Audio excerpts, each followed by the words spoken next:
Hello friends, welcome to my channel Sahu science classes. Friends, आज की video class 12th UP board वालों के लिए बहुत ज़्यादा इंपॉर्टेंट है, क्योंकि आज की वीडियो में हम क्लास 12th की मैथ्स की प्लानिंग देखेंगे। जी हाँ, देखो वैसे तो आपका जो एग्ज़ाम है वो 29 फरवरी को है मैथ्स का। कब है? 29 फरवरी को है मैथ्स का। लेकिन अगर गिने चुने देखें तो मुश्किल से आपके पास 15 दिन ही हैं, क्योंकि उसी बीच आपको 22 फरवरी यानी कि हिंदी की पेपर की तैयारी भी करनी है।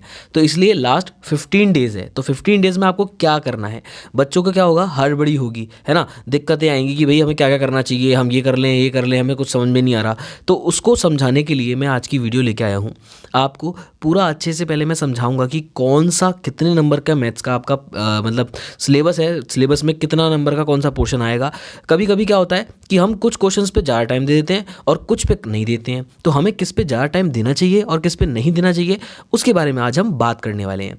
तो वीडियो अगर अच्छी लगे तो वीडियो को लाइक कर दीजिएगा और अपने दोस्तों के साथ शेयर कर दीजिएगा। आइए बिना टाइम वेस्ट किए हुए शुरू करते हैं आज की हमारी वीडियो को। देखिए, सबसे पहले तो मैं आपको ये बता दूं कि सबसे पहले टेंशन वेंशन दूर भगा दो, और आप सबसे पहले मैं आपको आज सिलेबस के बारे में बताता हूँ कि हमारा कौन सा कितने मार्क्स का है। तो देखिए, ये है हमारी मास्टरमाइंड, ठीक है, जिसमें मैं भरोसा करता हूँ और बहुत अच्छे रिजल्ट देती है ये। मास्टरमाइंड में देखिएगा, सबसे पहले मैं आपको अगर बता दूँ, हमारा सबसे पहला इकाई कौन सी है? संबंध तथा फलन है ना। अब इस इकाई में, इकाई एक में दोनों चैप्टर आ जाते हैं, संबंध तथा फलन भी आ जाता है और प्रतिलोम त्रिकोणमितीय फलन भी आ जाता है। और ये कितने नंबर का है? ये हमारे 2023 और 24 हमारा ये नया जो हमारा सिलेबस है उसमें 10 नंबर का है। ये कितने नंबर का है? 10 नंबर का। यानी कि संबंध तथा फलन में आपको जो पहला चैप्टर है उसको प्लस प्रतिलोम त्रिकोणमितीय फलन दूसरा चैप्टर, इनको मिला के आपको 10 नंबर के क्वेश्चन पक्का आपके एग्जाम में आएंगे। ठीक है, तो ये तो सिलेबस के अकॉर्डिंग है, इसमें पक्का क्या बोलूँ मैं, ना भी बोलूँ तो भी 10 नंबर के आएंगे, क्योंकि ये तो उन्होंने बोल रखा है, ठीक है, कि 10 नंबर का इन दोनों में से मिला के क्वेश्चन आएंगे। ठीक है, तो इसमें आपको स्वतुल्य, सममित, संक्रामक, ये तुल्यता संबंध, ये सब मैं आपको बहुत अच्छे से समझा चुका हूँ। अगर आपने वो वीडियो नहीं देखी है तो मैथ्स की हमारी प्लेलिस्ट बनी हुई है, जाइए और अपनी पढ़ाई को एंजॉय कीजिए। बहुत अच्छे से मैंने प्रैक्टिस सेट्स करा रखे हैं, तो उसको जरूर देखिएगा। ठीक है, मतलब बीच बीच में बताता रहूँगा आपको कि मैंने क्या क्या डाल रखा है, आप उन सब के लिए देख सकते हैं। तो देखिए, मैं आपको अगर बता दूँ, मैं टिक कर देता हूँ कि मैंने क्या क्या करा दिया है। ठीक है, तो आप उसको कर सकते हो। स्वतुल्य, सम्मित, संक्रामक, तुल्यता संबंध, ये पूरा बहुत अच्छे से मैंने करा दिया है, कुछ दिन पहले ही कराया, तो जाइए उसको देख लीजिए। दूसरा, ये प्रतिलोम त्रिकोणमितीय फलन, इसके क्वेश्चन भी मैंने बहुत अच्छे से करा रखे हैं, उसको भी आप देख सकते हैं। आइए देखते हैं नेक्स्ट। ठीक है, ये 10 नंबर के क्वेश्चन हो गए। अभी सब्र करिएगा, है ना, टेंशन मत लीजिएगा, मैं सब कुछ बताऊंगा कि आपको अभी क्या क्या करना है, कैसे कैसे करना है। अभी मैं आपको एक्सप्लेन कर रहा हूँ, अभी मैं क्या कर रहा हूँ, आपको एक्सप्लेन कर रहा हूँ कि आपको आपके सिलेबस में क्या क्या है। ठीक है, देखिए नेक्स्ट देखते हैं हम नेक्स्ट देखते हैं इकाई 2 यानी कि बीजगणित, जो कि है 15 नंबर की, जो कि कितने नंबर की आएगी? 15 नंबर की आएगी। क्लियर है मेरी बात? अब देखते हैं आव्यूह के अंदर। तो आव्यूह के अंदर आपको सबसे ज़्यादा फोकस किस पे करना है? तो आव्यूह के अंदर आपको फोकस करना है, एक तो इनवर्स पे बोलूँ मैं, ठीक है, किस पे? इनवर्स पे बोलूँ कि आपको ए इनवर्स वगैरह ये सब निकालने आने चाहिए। वैसे तो वही सारणिक के अंदर भी है, लेकिन चलो देखो, सबसे पहले मैं आपको समझा देता हूँ कि आपको सबसे पहला क्या आना चाहिए, आपको ये पता होना चाहिए, आव्यूह का परिवर्त पता होना चाहिए। ठीक है, सम्मित तथा विषम सम्मित आव्यूह, ये आपको पता होना चाहिए। ठीक है, ये मोस्ट इंपॉर्टेंट टॉपिक हो गए। ठीक है, उसके बाद आ गए कि आव्यूह के जो गुणन की अक्रमीय विनिर्णयता है ना, उसके जो रूल्स हैं वो आपको पता होना चाहिए आव्यूह के, है ना। मैं भी क्वेश्चन वाइज आपको बता दूंगा किस तरीके के क्वेश्चन आते हैं, वो भी बताऊंगा। ठीक है, सब्र करिएगा। नेक्स्ट देखिए सारणिक। अब सारणिक में क्या है ना, हम जानते हैं टोटल 15 नंबर का आएगा ये। ठीक है, तो मैं मोटा मोटा बताऊंगा आपको। देखो, उप सारणिक और सेकंड ये आपको निकालने आने चाहिए, है ना। देखो याद है, A11, A12, A13, ये किस में काम आते हैं? ये आपके काम आते हैं इसमें आव्यूह के प्रतिलोम में और XYZ की वैल्यू निकालने में। ठीक है, तो देखो त्रिभुज का क्षेत्रफल आपको पता होना चाहिए। ठीक है, ये हमारी एक्सरसाइज में है। ठीक है, सारणिक के अंदर। उसके बाद में जिनका अद्वितीय हल हो 2 अथवा 3 चरों में रैखिक समीकरण निकाय को, ये तो बहुत इंपॉर्टेंट है और ये आपका 8 नंबर में देखने को मिल जाता है। तो इन क्वेश्चंस को आपको जरूर करना है। ठीक है, बाकी एंड में बताऊंगा आपको कि क्या क्या करना है, आपको कैसे कैसे करना है। देखिए नेक्स्ट है, अब आ गया मोस्ट इंपॉर्टेंट कलन, जो कि हमारे 44 नंबर का आता है। कितने नंबर का आता है? 44 नंबर का। अब कलन के अंदर क्या क्या आएगा? देखिए कलन के अंदर कौन कौन से चैप्टर हैं? तो कलन के अंदर है हमारा सबसे पहला सततता तथा अवकलनीयता यानी कि डिफरेंशिएशन है पूरा अच्छे से। फिर अवकलनों के अनुप्रयोग हो गए, ठीक है, यानी कि 6 चैप्टर आ गया। उसके बाद में समाकलन आ गया पूरा भाई, है ना, ये तो भाई बैकबोन है पूरी इंटीग्रेशन, पूरा 11 एक्सरसाइज हैं आपकी, जो भी 10-11 एक्सरसाइज हैं उनको अच्छे से करना है आपको। मतलब कर रखा होगा आपने, है ना, मैं ये नहीं बोल रहा कि भाई आप करो अगर आपने कुछ नहीं करा है, तो मैं बताऊंगा एंड में कि आपको क्या करना है, ठीक है। समाकलनों के अनुप्रयोग हो गए, है ना, इसमें बहुत सारी चीज़ें कट गई हैं, बस ज़्यादा क्वेश्चन नहीं था एक्सरसाइज में। उसके बाद अवकल समीकरण जो कि 9th चैप्टर है हमारा, बहुत ज़्यादा इंपॉर्टेंट है और इसके क्वेश्चन पक्का ही एग्जाम में आपको देखने को जरूर मिलेंगे, ठीक है। तो ये हो गया हमारा 44 नंबर का। अब इस 44 नंबर में आपको सबसे ज़्यादा फोकस किस पे करना है, तो इस 44 नंबर में आपको सबसे पहले तो सततता और अवकलनीयता, जो कि मैंने अपनी करा रखी है, प्लेलिस्ट में जाके आराम से देख सकते हैं, बहुत अच्छी समझ में आ जाएगा, ये करा रखा है।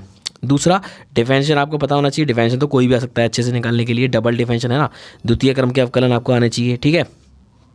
उसके बाद में लॉग वाले अवकलन आने चाहिए आपको, है ना, कि x की पावर x होता है उस तरीके से हम डिफरेंशिएट करते हैं। अवकलनों के अनुप्रयोग में देखो क्या आना चाहिए, ह्रासमान फलन आना चाहिए, वृद्धि और ह्रासमान हो गया, ठीक है। उसके बाद में आपका आना चाहिए आपको देखिए इसमें वो नहीं है, उच्चिष्ट और निम्नलिखित में लिख नहीं रहा है, लेकिन पेपर में आएगा आपके जरूर, तो वो मैं अभी आपको दिखा दूंगा आगे चल के। देखिए फिर है समाकलन। अब समाकलन में देखो क्या ही बताऊँ आपको, आंशिक भिन्नों सबसे ज़्यादा आ गया, बहुत इंपॉर्टेंट है। खंडशः हो गया, है ना, और इस पे बेस्ड एक क्वेश्चन आपको जरूर मिलेगा अंडर रूट वाले पे, ठीक है। दूसरा इन प्रॉपर्टीज़ को आपको याद करना है, ठीक है। उसके बाद में आपसे बात करूं मैं अगर मूल धर्म वाले, अभी मैं आपको बताऊंगा इंटीग्रेशन वाले एंड में, अभी मैं आपको सिलेबस बता दूं पहले, ठीक है। ये अवकल समीकरण हो गया 44 नंबर का। नेक्स्ट है सदिश तथा त्रिविमीय ज्यामिति, तो इसमें चैप्टर 10 आ जाता है आपका सदिश वाला, और 11 चैप्टर आ जाता है त्रिविमीय ज्यामिति का परिचय। तो देखो ये पूरा एक वन शॉट में मैंने बहुत अच्छे से इसके मोस्ट इंपॉर्टेंट क्वेश्चन करा रखे हैं, ठीक है। प्लेलिस्ट में जाइए, मैथ्स की प्लेलिस्ट में उसको देख लीजिएगा, ठीक है, बहुत इंपॉर्टेंट करा रखे हैं, ठीक है। बाकी एट दी एंड तो मैं बताऊंगा कि कैसे कैसे क्वेश्चन कौन कौन से करने हैं। फिर है त्रिविमीय ज्यामिति का परिचय, ठीक है। इसमें तो आपको पता ही है, इसमें से तो आपका 8 नंबर का एक न्यूनतम दूरी का, या 5 नंबर में या 4 नंबर में आपका ये न्यूनतम दूरी का क्वेश्चन पक्का ही मिलता है, पक्का ही बनता है। ये दो रेखाओं के बीच की न्यूनतम दूरी का क्वेश्चन आपका पक्का ही बनता है, तो इसको जरूर कर लीजिएगा, ठीक है। नेक्स्ट है रैखिक प्रोग्रामन।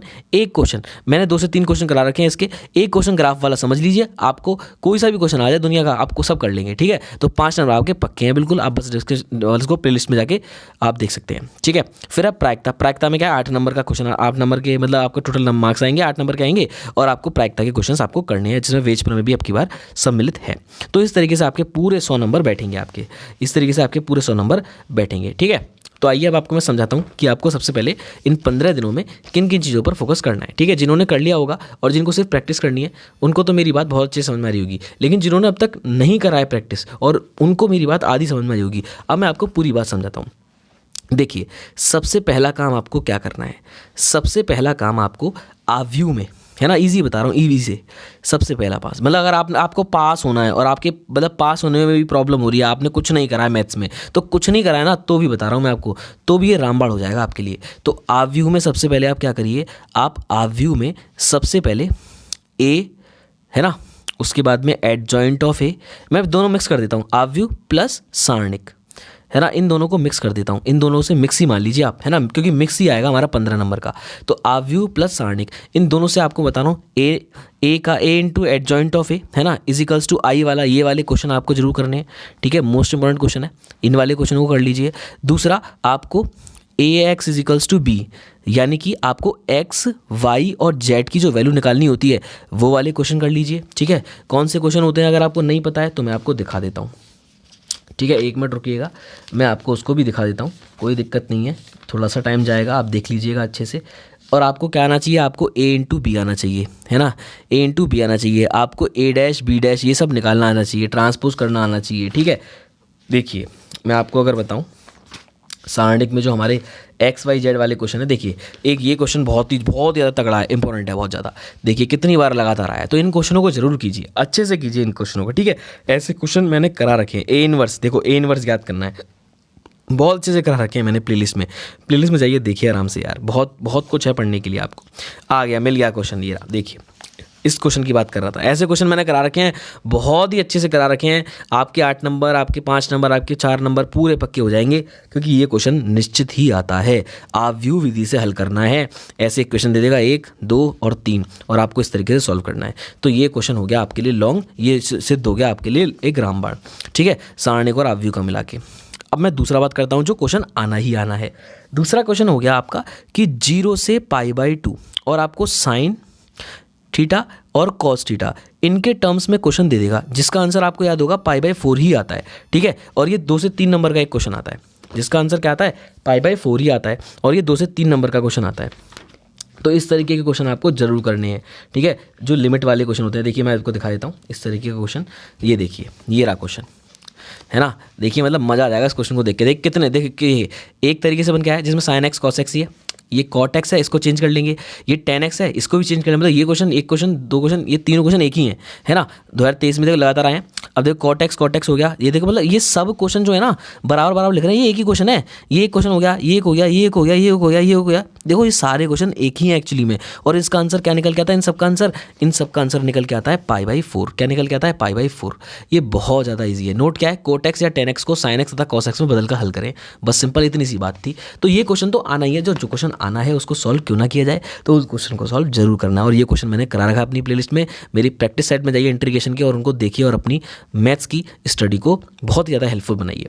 इसके बाद नेक्स्ट क्वेश्चन आता है हमारा ये वाला, 0 से π/2 log sin x dx, है ना, 0 से π/2 log cos x और इक्वल्स टू -π/2 log 2। देखिए लगातार भयंकर तरीके से आया है क्वेश्चन, ये लगातार भयंकर तरीके से ये भी करा रखा है मैंने भाई, ये भी करा रखा है। डिस्क्रिप्शन में सब कुछ मिल जाएगा आपको, मैथ्स की प्लेलिस्ट में सब कुछ मिल जाएगा। तो इन क्वेश्चनों को आपको, जो फाइनाइट वाले हैं, जो फाइनाइट इंटीग्रेशन वाले हैं, इनको आपको जरूर करना है, ठीक है।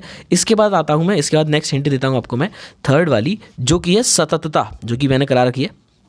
सततता कि फलन संतत है या नहीं है, फलन असंतत है, फलन संतत है, ये चेक करने के लिए आपके आता है, तो उसको तो आपको जरूर करना है, क्योंकि ये आपके मार्क्स पूरे पक्के कर देगा। क्लियर हो गई मेरी बात, बहुत अच्छी बात है। इसके बाद में नेक्स्ट में बात करूं तो नेक्स्ट है अवकलज वाले की, ठीक है। अवकलज के अनुप्रयोग, चौथी में बात करूं अवकलज के अनुप्रयोग। अवकलज के अनुप्रयोग में मैंने उच्चिष्ट निम्निष्ट थोड़े दिन पहले कराया था, इसको कर लीजिएगा। इसके आपको नियम पता होने चाहिए, उच्चिष्ट व निम्निष्ट, ठीक है। इसके क्वेश्चन आपके पक्का आते हैं, तो इनको भी जरूर कर लीजिएगा, ठीक है। उसके बाद में नेक्स्ट देखते हैं भाई, तो उसके बाद में आपका इस टाइप के क्वेश्चन आपको जरूर मिलेंगे इंटीग्रेशन में, under root like x² + 2x + 5 और dx, इस टाइप के क्वेश्चन मैंने करा रखे हैं, देख लीजिएगा। ये देखिए प्रैक्टिस सेट, जितने भी मेरे मैथ्स के प्रैक्टिस सेट हैं उनको खत्म कर दीजिए, आपको मैथ्स में 90+ लाने से कोई नहीं रोक सकता। ये देखिए, ये रहे क्वेश्चन हमारे, ठीक है। तो इस टाइप के क्वेश्चन जरूर आते हैं आपके एग्जाम में, तो इनको जरूर कर लीजिएगा, है ना। ये लास्ट टाइम के बता रहा हूँ क्वेश्चन में, लास्ट टाइम के क्वेश्चन बता रहा हूँ बिल्कुल मैं। उसके अलावा मैंने देखो बहुत ही ईजी ये तुम्हारा कोटि व घात निकालना 1-1 नंबर की आती है, मैंने करा रखी है, ठीक है। ये सब आप देख सकते हो आराम से। दूसरा, अब इसके बाद आता है क्वेश्चन ये वाला, देखिए इस फॉर्म में, पांचवा, dy/dx + py = q, इस फॉर्म में जो डिफरेंशियल 9वें चैप्टर का है, किसका, ये 9th चैप्टर का है, ठीक है। 9th चैप्टर का आई थिंक 9.6 या 9.5 का क्वेश्चन है, मुझे याद नहीं आ रहा। तो इस टाइप के क्वेश्चन आपको जरूर करने होते हैं, इसमें इंटीग्रेटिंग फैक्टर आता है, IF आता है, ठीक है। इस टाइप का क्वेश्चन आता है, e⁻∫ p dy निकालते हैं, है ना, बहुत अच्छे से करा रखा है। इन क्वेश्चंस को जरूर करिएगा, ठीक है। ये हो गया 5th आपका, ठीक है। तो मैं आपको मोस्ट इंपॉर्टेंट बता रहा हूँ, मोस्ट इंपॉर्टेंट। उसके बाद आ गया सदिश बीजगणित। सदिश बीजगणित में तो देखो क्या ही बताऊँगा आपको, बहुत अच्छे से वीडियो बना रखी है, एक वन शॉट बना रखा है। 6 ला देता हूँ उसका नाम। सबसे पहला समांतर चतुर्भुज का क्षेत्रफल इसमें आता है, ठीक है। समांतर चतुर्भुज का एक तो क्षेत्रफल आता है, और प्लस साथ ही साथ त्रिभुज का भी क्षेत्रफल आता है इसमें निकालने के लिए, त्रिभुज का क्षेत्रफल भी आता है निकालने के लिए। समझ में आई मेरी बात। तो इस तरीके के क्वेश्चन इसमें जरूर आता है। कोण निकालने के लिए आता है, क्या निकालने के लिए आता है, कोण भी निकालने के लिए इसमें आता है, ठीक है। और आपका A×B, है ना, A×B हो गया, A.B हो गया, प्रक्षेप हो गया, क्या हो गया, प्रक्षेप हो गया। उसके बाद में आपका कुछ आइडेंटिटीज़ वो करने के लिए आता है, संरेख सिद्ध करने के लिए आता है। तो इसके जितने क्वेश्चन है सब करा रखे हैं, बहुत अच्छे से आप देख सकते हैं, ठीक है। अपनी प्रैक्टिस अच्छे से करती रहिए। 7वां देखता हूँ, तो 7वां में आपको अगर बताऊँ तो 7वां जो है वो त्रिविमीय ज्यामिति है। तो त्रिविमीय ज्यामिति में अगर मैं आपको बताऊँ तो देखिए, ये आपका इस पे बेस्ड, ए वाला न्यूनतम दूरी पे बेस्ड, ये फॉर्मूला होता है न्यूनतम दूरी का, इस पे बेस्ड आपका क्वेश्चन आता है। मैं क्वेश्चन आपको दिखा देता हूँ जिससे आपको क्लियर हो जाएगा। ये देखिए हमारा क्वेश्चन बहुत ज़्यादा इंपॉर्टेंट। ये देखिए, रेखाएं जिनके सदिश समीकरण निम्नलिखित के बीच की न्यूनतम दूरी ज्ञात करो। आर वेक्टर बराबर ये दे देगा, आर वेक्टर बराबर ये दे देगा, और 2020, 22 और 23, ठीक है, लगातार ये क्वेश्चन आया है, बहुत ज़्यादा इंपॉर्टेंट है, और पूरा 8 नंबर का आता है। कितने नंबर का? पूरा 8 नंबर का आता है। तो क्यों ना करा जाए भाई, पूरा 8 नंबर का अगर आता है तो इसलिए कहता हूँ कि ये बहुत ज़्यादा इंपॉर्टेंट है। इन क्वेश्चन को जरूर कर लीजिए, बहुत अच्छे से करा रखे हैं मैंने सॉल्व। सॉल्व देख लीजिएगा, ठीक है। इसके बाद में मेरा फेवरेट चैप्टर आता है जो कि आपके फ्री के 5 नंबर हैं, कुछ नहीं है, फ्री के 5 नंबर है, ये रैखिक प्रोग्रामन।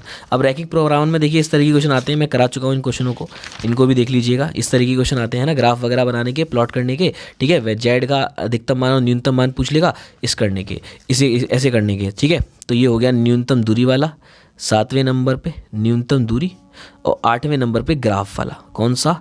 ग्राफ वाला आपको जरूर करना है। और लास्ट बचता है भाई आपका, लास्ट बचती है 9 नंबर पे क्या? प्रायिकता, ठीक है। अभी 9 नंबर पे एक और बचेगा, चलो 10वां एक और बता दूंगा। 9 नंबर पे बचती है प्रायिकता। प्रायिकता के क्वेश्चन जितने हो जाए आप पे करिए, ठीक है। और लास्ट में जो बता रहा हूँ वो मैंने पहले ही बताया था और अभी भी डाला है मैंने। क्या डाला है? सबसे पहला चैप्टर संबंध एवं फलन, संबंध एवं फलन, ठीक है। संबंध एवं फलन में मैंने बहुत अच्छे से आपको ये समझा रखा है पूरा, स्वतुल्य संक्रामक किस तरीके से होते हैं, एक है कि आच्छादक वगैरह, ये सब मैं डालने वाला हूँ बस। और आपका बिल्कुल पूरा मैथ्स का मैंने जो आपको बता दिया पूरा रामबाण है ये पूरा क्या है आपका? रामबाण है। अगर आपने ये 10 तरीके मेरे अपना लिए तो आपको 90+ लाने से कोई नहीं रोक सकता, आराम से। पास तो दूर की बात है भाई, पास तो मतलब दूर की बात इन सेंस कि पास तो भाई हो ही जाओगे, पास तो भी हो ही जाओगे, लेकिन बात तो अच्छे नंबर लाने की है ना, बढ़िया नंबर लाने की है, 90+ लाने की है। तो 90+ अगर आपको लाने हैं तो इस स्ट्रेटजी पे काम कीजिए अपना। अब तुम्हारे पास टाइम नहीं है कि तुम चैप्टर वाइज कर सको। अब तो जो तुम्हें हो गया, लाइक ये टॉपिक हो गया, इस टॉपिक को करो, फिर इस टॉपिक को करो, फिर इस टॉपिक को करो, फिर इस टॉपिक को करो, ऐसे टॉपिक वाइज क्वेश्चन करने हैं आपको। आप जितना टॉपिक वाइज क्वेश्चन को कर लेंगे उतना ही आप ज़्यादा परफेक्ट होते जाएंगे, ठीक है। आई होप आपको इतनी बात समझ में आई हो। अगर वीडियो अच्छी लगी तो वीडियो को लाइक कर दिएगा और चैनल पे नए तो चैनल को सब्सक्राइब कीजिएगा। बाकी मिलते हैं बहुत ही जल्द नेक्स्ट वीडियो में, तब तक के लिए डिस्क्रिप्शन में जो सारी प्लेलिस्ट है वो आपका इंतजार कर रही है, पढ़िए और अपनी स्टडी को बहुत ही ईजी बनाइए। मिलते हैं बहुत जल्द नेक्स्ट वीडियो में, तब तक के लिए गुड बाय गाइस।